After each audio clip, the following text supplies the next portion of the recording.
সাল্লাল্লাহু তাআলা আলাইহি ওয়াসাল্লাম সম্পর্কে কিছু কথা বলবো।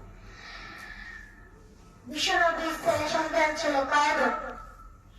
ছোটবেলাতে তাকে টেনে দিল কে?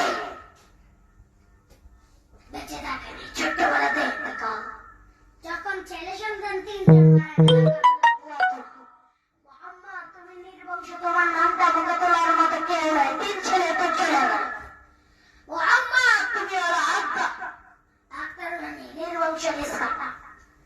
আবার নবীকে নির্বংশ লেজ কাটা বলে গালি দিতে দেরি, কিন্তু কোরআনের আয়াত নাযিল হতে নাই।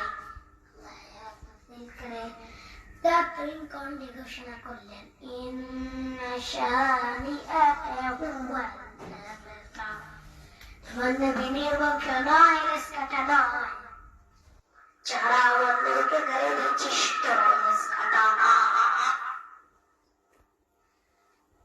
99টা শুধু শুধু নাম দিয়ে আল্লাহ তাআলা তার পরিচয় দিয়ে এত টিকি, এত নিখুঁত, এত জোরালো ভাবে এটা রিউশন নাস কোরআনে কায়দিক না আসলে আমরা বুঝতে পারতাম না। 99টা নাম একটা বাক্স, বিশ্বনবী আল্লাহ 99টা নাম বিআদান ইল্লা ওয়াহিদা, এক 100।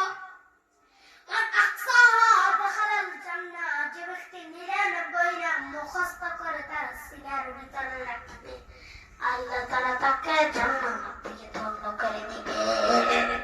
এবার বলেন আল্লাহ নামগুলো জানা দরকার আছে না নাই? এই নামগুলো আমরা চোখ মুখস্থ করব। এই নামগুলো আগে আয়ত্ত করতে হবে। এই নামের যে অর্থ সেটা আমাদের, এই নামের যে দাবি সেটা বিশ্বাস করতে হবে, ঠিক না? বিশ্বনবী কয়টা বউ ছিল? 11টা বউ ছিল। কয়টা? 11টা। 11টা বউ ছিল।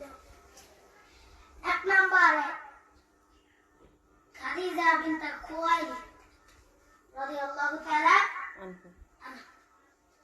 দেখেন প্রথম খাদিজা বিনতে খুয়াইলিদ, দেখেন প্রথম।